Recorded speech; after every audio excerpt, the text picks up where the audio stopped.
Trustees for Tuesday, January 18th, 2022. Roll call, please. Trustee Gala is not here. Trustee Meadow? Here. Trustee Rule? Here.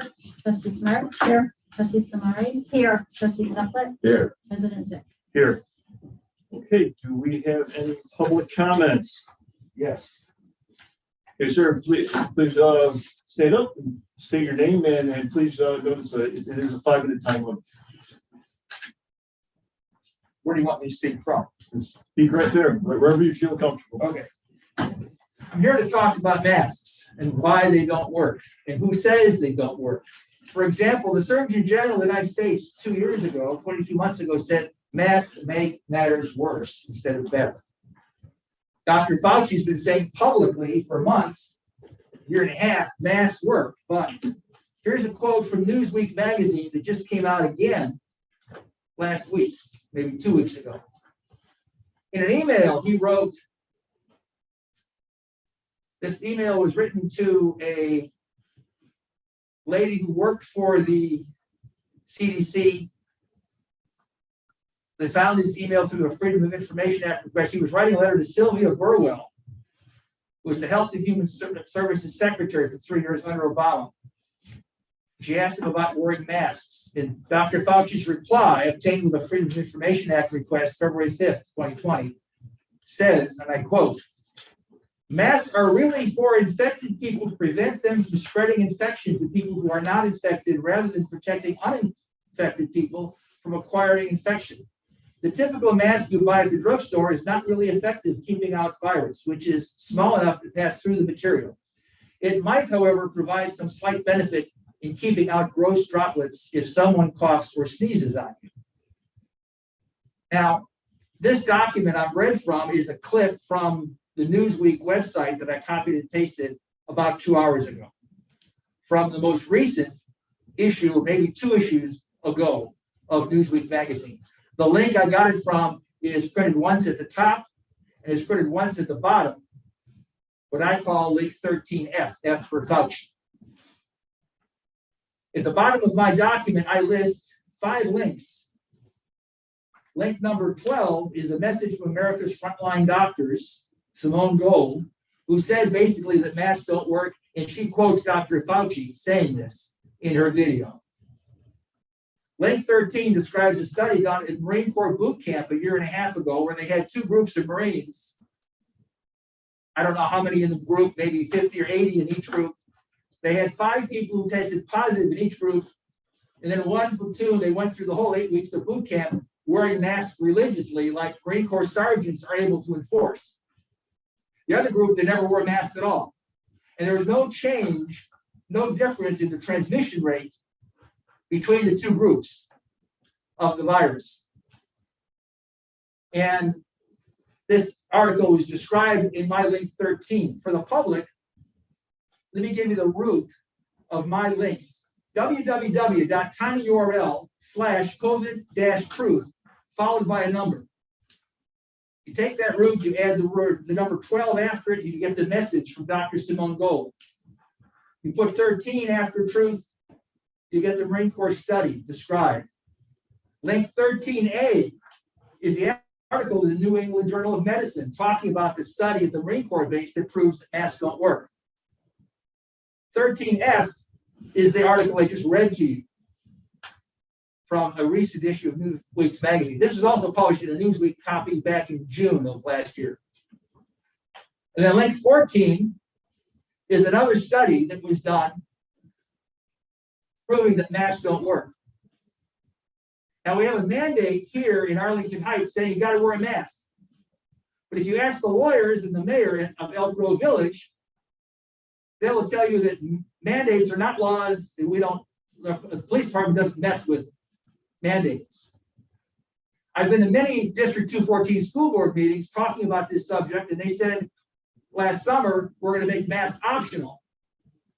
But they said the kids have to wear masks if they ride the bus, because the CDC demands they wear a mask when they ride the bus. Now, if you read the article, the mandates from the CDC, it gives you a heading, it gives you a little legal reference at the top, then it gives you got to wear masks on the buses. But if you read that little legal notation above it, or maybe below it, depending on which version you have, you find out that the CDC has no authority to issue edicts or mandates about masks on buses or trains unless those buses or trains cross state lines. Sure, good. I understand your issue with the math, but could you please, I'm just trying not to. please, I understand, and could you wrap it up so we're coming to the 5 minutes? Okay, well, I had been looking at the time, but I figured 5 minutes would be forever. But in any event, you have a rule that says people have to wear masks. And the Supreme Court ruled the mandates on the vaccines was unconstitutional, illegal. It's time for the library to tell the CDC, to tell the Illinois Department of Health that their rule makes no sense because they don't work.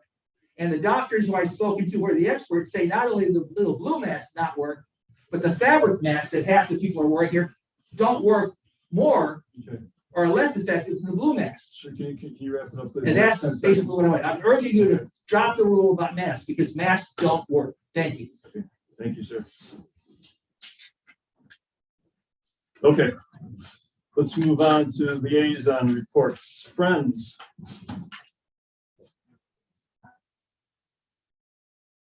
We approved funds for interior landscaping for the next year. And also we are going to have 4 sales this year. The first will be February 11th through the 13th, and that will be a children's sale.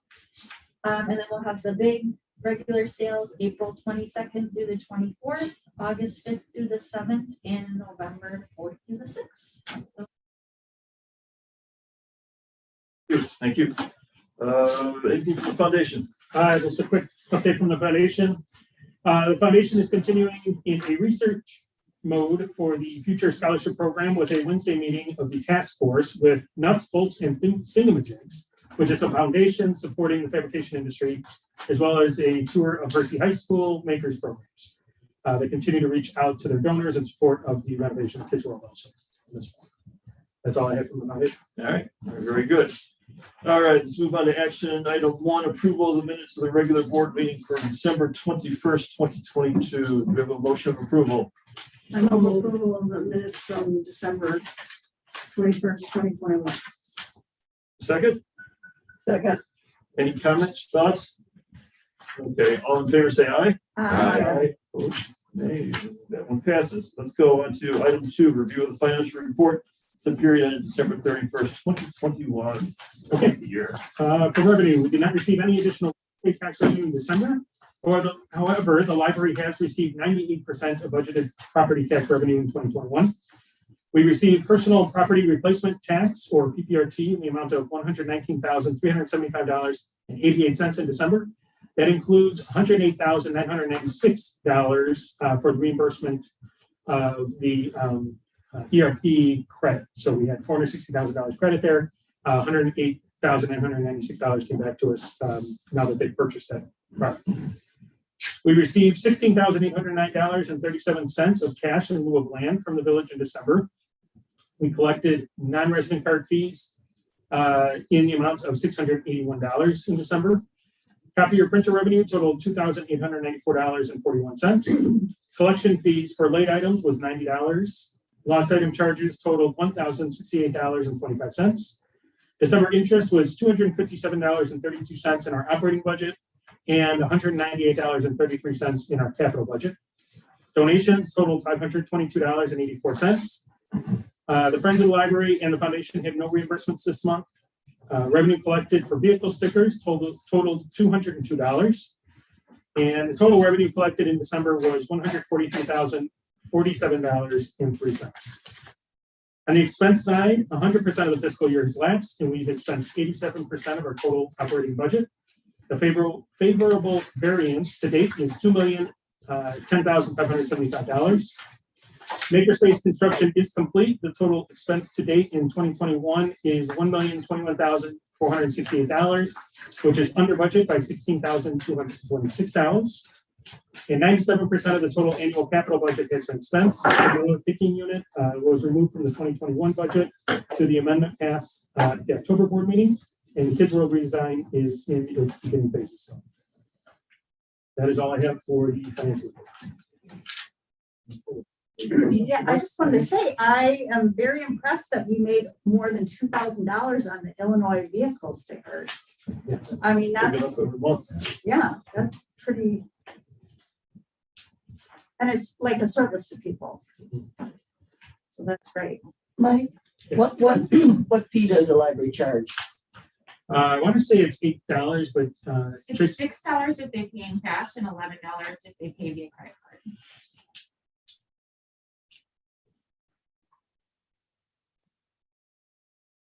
All right, move on to action item 3, pay some bills, review of the check register for the period ended December 31st, 2021.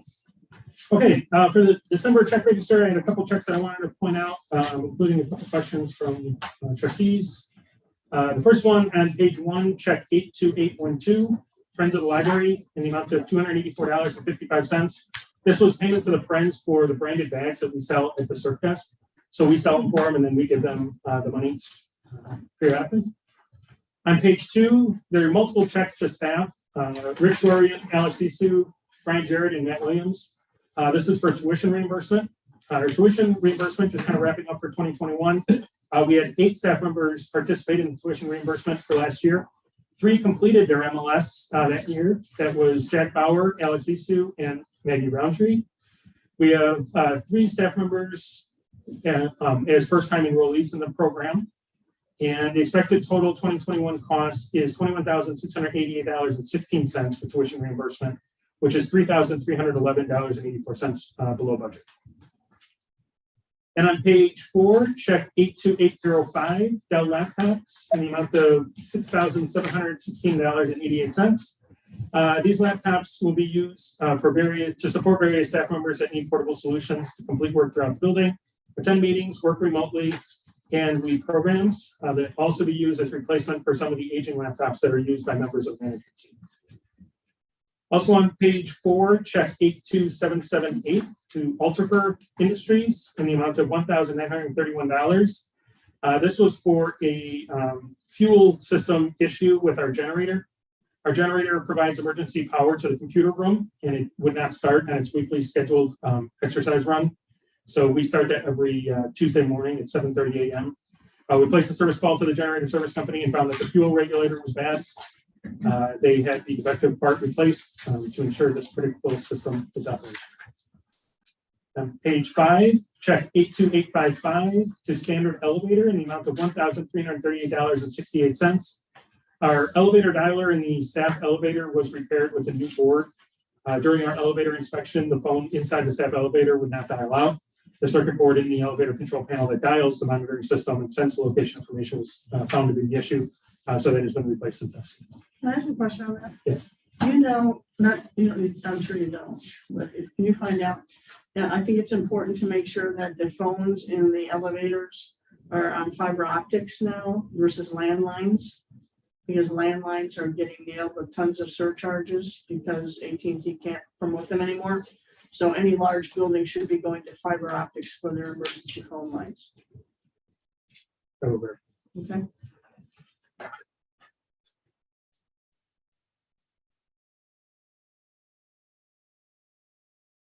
All right, then the last one is page 18, check 82803 to DMT Electric in the amount of $1,733. That was for the addition of tamper switches for the sprinkler valves over at the Baker Place.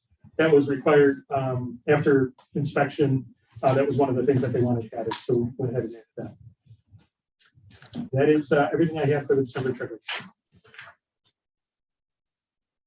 Yeah, Mike, thanks very much. On the generator, are we looking at any kind of capital change on that, or is it just that was just a regular repair? That's why I asked. It was just a regular repair. That happens all the time. It's the backup generator, right? You're running your weekly backup test and Yeah. And we have very Happens all the little time. issue with it, but once in a while there's an issue, but that's why we run it every week. Yeah. Okay. Well, then I'll approve that the accounts payable check register for Arlington Heights Memorial Library, December 31st, 2021, be accepted for the sum of $1,302,648.11. I second. Okay, thank you. Any more comments, questions? Okay, roll call, please. Trustee Nettle, Yes. trustee Rule, Yes. trustee Smart, Yes. trustee Samari. Yes. Trustee Suckett, Aye. president Zip. Yes. Okay, so that finishes off 2021. Now we've got a few that we have to pay for in the beginning of 2022. So let's do action item 4, review the check register for the period ended January 18th, 2022. Okay, and I have just a few checks out of this one that I want to highlight. On page 1, actually, they're all on page 1. Check 82871 to Arthur J. Gallagher Risk Management Services for the amount of $39,156. This is for our workers' compensation insurance renewal premium for 2022. Check 82891 to Libraries of Illinois Risk Agency, also known as LIRA, the amount of $104,677. That is our general property insurance renewal for 2022.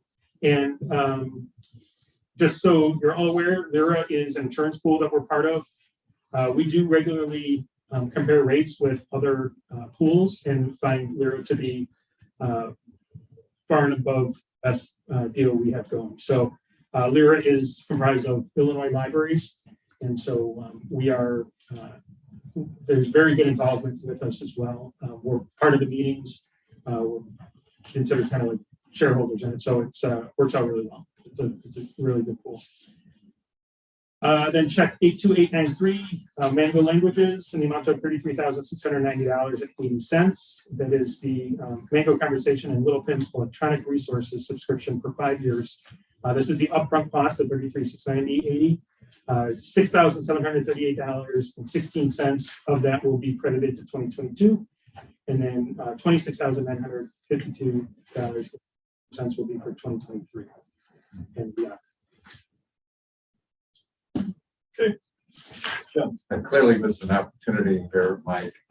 Check number 82904 for Smarty Pants World. The big balloon show. What would that be?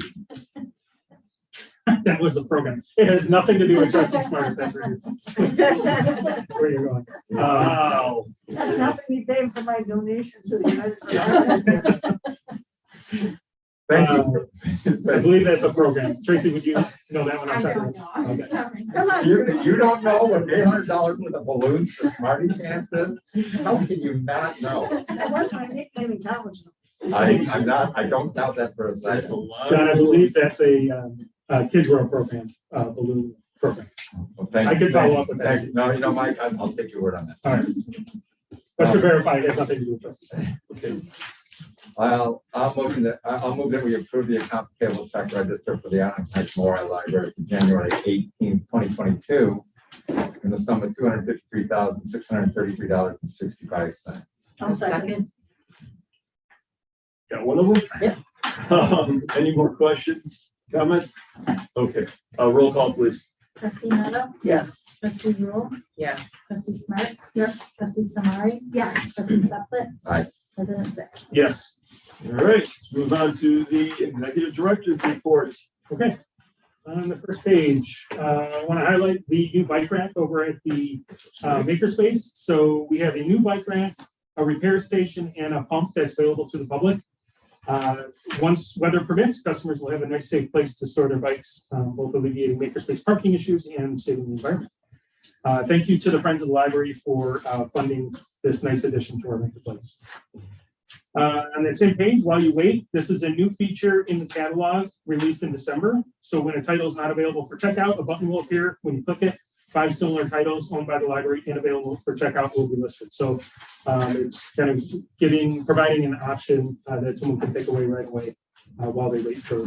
Is that an in-house development? That is an in-house development. That's really cool. Yeah, that's cool. Very nice. Then on page 2, our info services librarian Brittany Coleman and community engagement liaison Catalina Shin attended the end of the year gala for the Northwest Hispanic Chamber of Commerce on December 16th.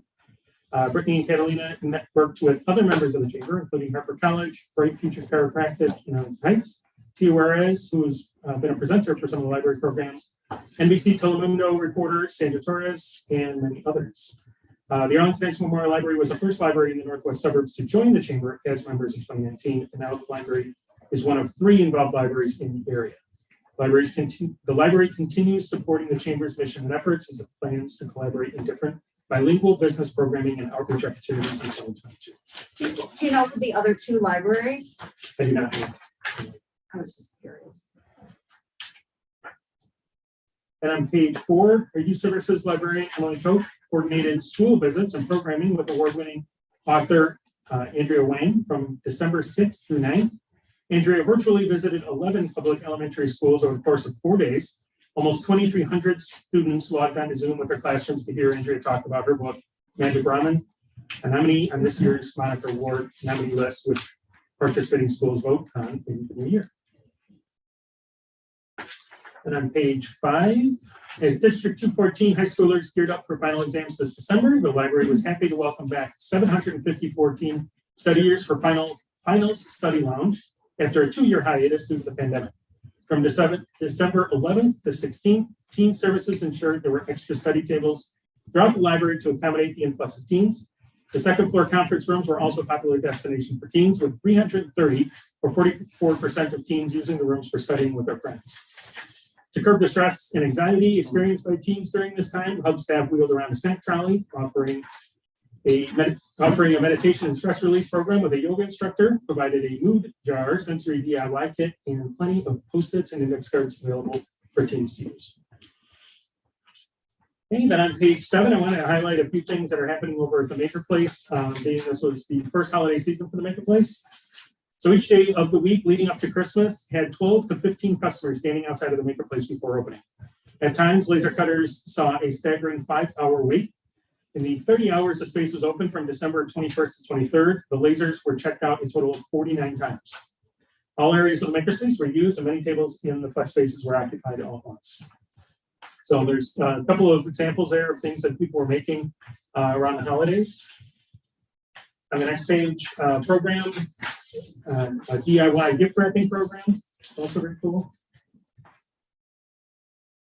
And on page 9, I highlighted a few things that were in the kitchen. So during December, customers were invited to a variety of events in the Maker Place kitchen, from natural dining to a drop-in holiday cookie exchange. Registration continues to be limited to Arlington Heights cardholders to meet the demand for hands-on culinary classes, and 109 people attended the 7 events offered this month.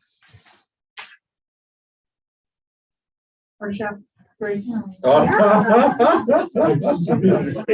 Wow. No, go ahead. Come on, go ahead. All right. So I just want to highlight that Chef Grace of Arlington Heights Stretch Board returned to the Maker Place, Maker Place kitchen to lead 2 new classes with 2 sessions each. Grace has led 8 classes with the library, and customers love her friendly and detailed instruction. She taught 32 resident tips and tricks to create charcuterie and cheese boards to impress her guests. She also shared background of meats and cheeses she selected, including information about the farms and purveyors she favors and like. I know you're just dying to talk, so go ahead. And February 1st, is that when it is? Finals of Chop. Yeah. We are so far out in the bed of this, aren't we? We are. I have talked to several people that have gone to some of the classes by her and other people. And I thought it was funny because they said, you know, you have to get on right away. It reminds me back in the day when we were signing our kids up for the swim lessons we wanted, or the Park District Cal Camp, or frankly, preschool was really hard to get in when my oldest were little. And they were just like, oh my gosh, they were so excited when they got in, and anything we can do to maintain that excitement is great. I mean, it's really a wonderful They thing. did add 2 of her recipes from Chopped onto their menu. The fish had one down there. So yeah, the registration. So do you and your team have a plan to really leverage this experience and promote it? Yeah, well, Through book signings or whatever? I will tell you, yes, we'll be doing other stuff with her as much as her schedule allows. We're having a tough time keeping up with the demand even before this. So twice now, our registration opens all at once. And typically we do get a large load of people signing up for classes. And over the last couple of months with the Makerspace now being open, our servers have crashed twice in the registration month. And talking to our IT department, around 900 or 1,000 registrations trying to happen within a 15-minute window, which is unheard of for what we've had in the past. So we've provisioned our servers to about half again, the memory and processing power, thinking that would address it. And it took them down again this last time. So we are continuing to build up our hardware to be able to take the demand. We're also looking at maybe changing when those classes open up instead of all hitting at once. Maybe we start Yeah. there, right? That's a good idea. So yeah, it's been success is definitely a thing over there, and so I don't know that we really could promote that much more, but we are going to take it. Well, yes, but, I mean, what we're looking at here is not local disability. No. It's not Chicago disability, it's national disability. And this is dropped in our lap. Yeah. So we will That's why. get Yeah, I'm not, yeah, I'm sure you got plenty of those. Okay, last thing I want to highlight was on page 11, just the staff highlights. I want to congratulate Alex Isu. He graduated with his library degree on December 17th.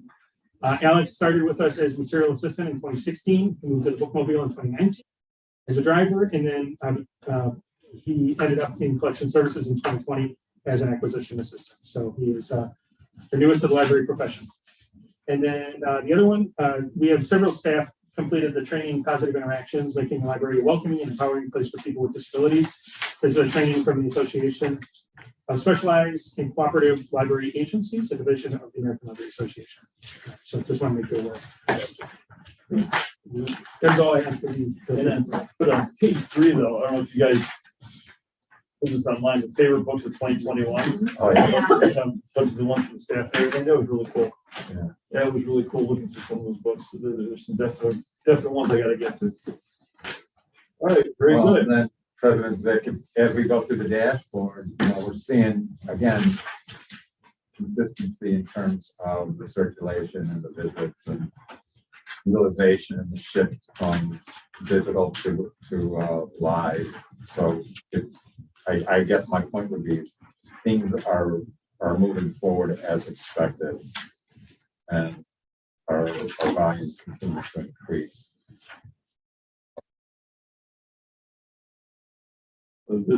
This month was good, but yeah, like you look at programs, it's still down for the year, but I think we talked about that before, like the beginning of the year. Right. We were closed for I think all of December last year. So that plays in. Right. Right. Plays in considerably, but yeah, when you look at up 155%, for the year, that is incredible. Good job, everybody. Okay, anything else? Any more comments from Mike? Questions? Okay, so we don't have any old business. We're going to move on to new business. Agreement with Williams Architects for Kids World Refresh Action Item 5. Okay, so over the last several months, we have been working with Williams Architects to complete the assessment and feasibility study of the master plan for the improvements to the Kids World Department. At our September and December meetings, we did present the initial concept and drawings done by Williams Architects for the refresh of the Kids World space. And the board has identified a budget of $400,000 for the project in 2022. What I'm bringing to you tonight is the agreement to move forward with the construction documents and engaging with Williams as the official architect on this project. So what we've done up to this point has been a feasibility study and kind of a development of what we could do with the space. What we're looking for now is to actually move forward with the project and engage with them for construction drawings, permitting and bidding, and then construction administration. And all that is laid out here. The cost is not to exceed $29,850.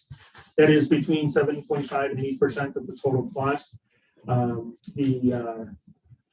Just kind of it's a guideline that typically ranges from around 6 to 12%. So we feel that this is an appropriate fee for the project.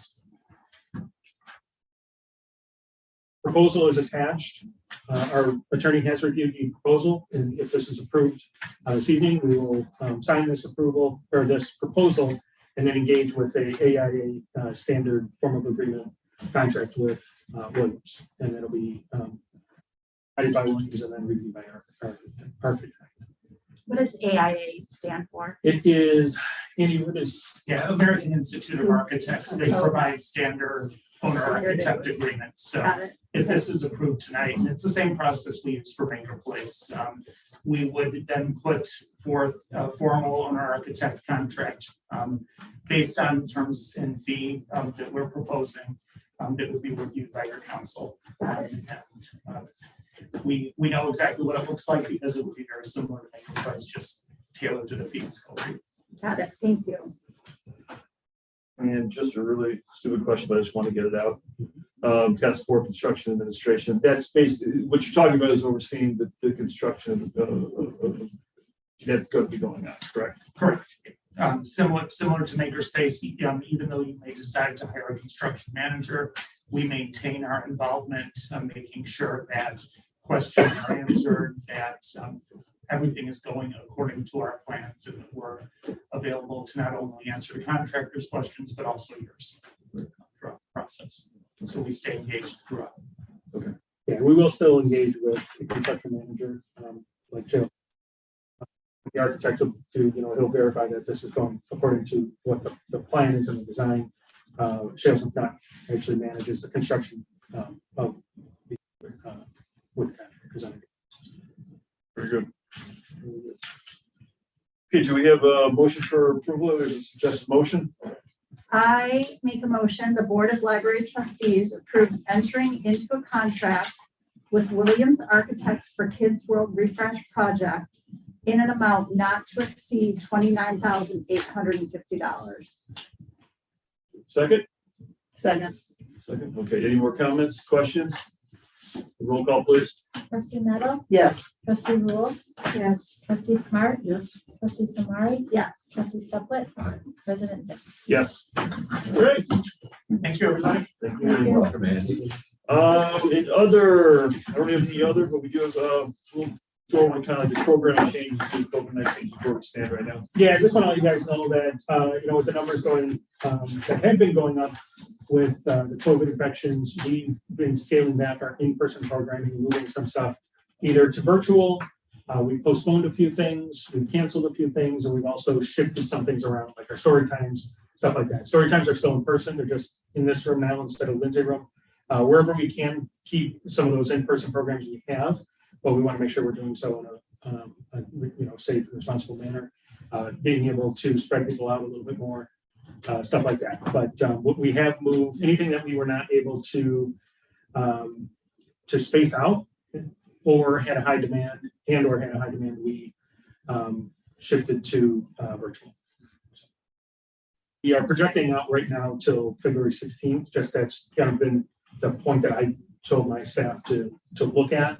And then after that, we're going to continue to reassess. Now, looking at the numbers the last couple of days, we're on a good trajectory heading down, so that's great.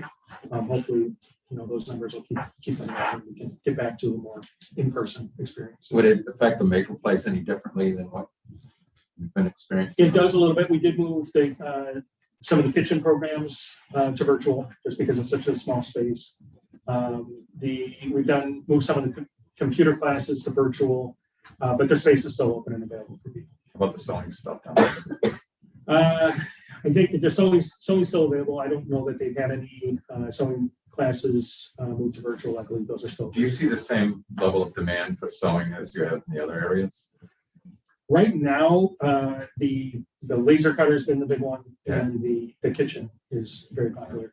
We have seen a lot for sewing. It's been very popular. So everything over there has really been popular. But Can I ask a question on that? Have those two computers been repaired yet? yes, yeah, they're And I know we also had some sewing equipment down. Has that been repaired? that's been repaired. So that's been fixed. And I'm then just a little concerned that we're in our infancy of opening this thing, and we've had a lot of downtime with some of the equipment. And that's something we definitely, I don't think, want to see. right, yeah, it was the embroidery machine. There was Yeah. one particular part of it that was. Right, It before was Christmas, so I thought Yeah. that was heartbreaking. Yeah, so I believe we purchased an additional part, the part that's prone to breaking, and so we have one. So out there backup. now. Yeah. You making any money over there? I believe so. I don't At know. least covering your cost of materials? Oh, yeah, definitely. Tracy, do you want to speak to the financials over there? Yeah, I don't have exact numbers, but we did look at the pricing for materials and added a few new materials, and they basically cover our costs.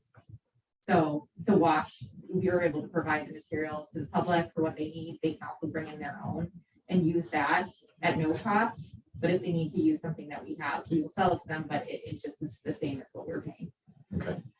With a little bit of, amount to cover our costs. A little bit for the app. Exactly. Thank you. Any other? That's it. More questions? Okay. Can we have a motion, please, to go into closed session? I would move that we go into closed session, so library board of trustees.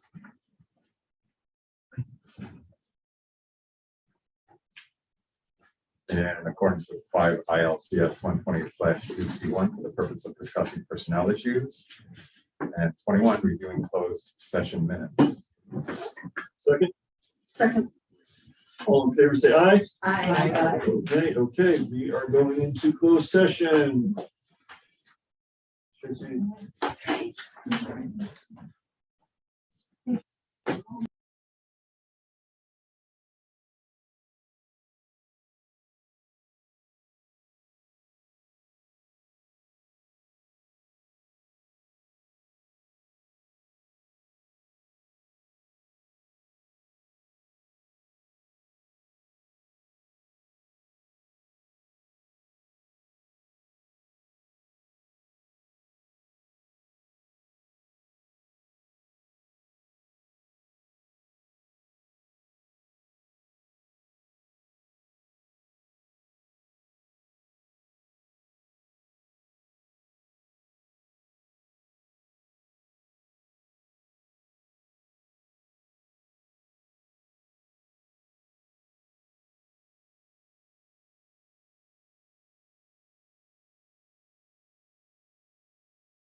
Okay, with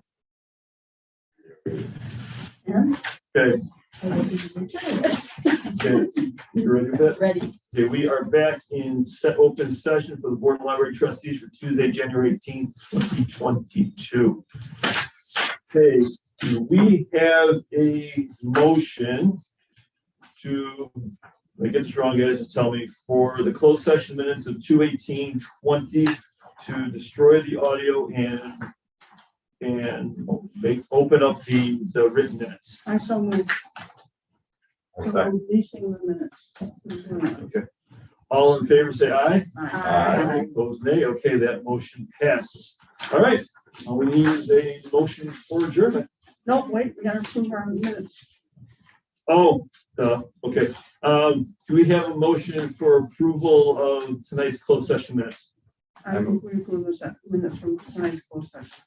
I'll second. Okay, all in favor, say aye. Aye. Opposed, nay. Okay, that's going. Okay, did I forget anything else?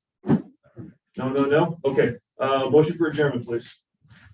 I make a motion that we adjourn the library board meeting for January 18th. Second? Second. Second, okay, all in favor, say aye. Aye. Opposed, nay. And we are done for the night. Well done. Thank you. Short and sweet.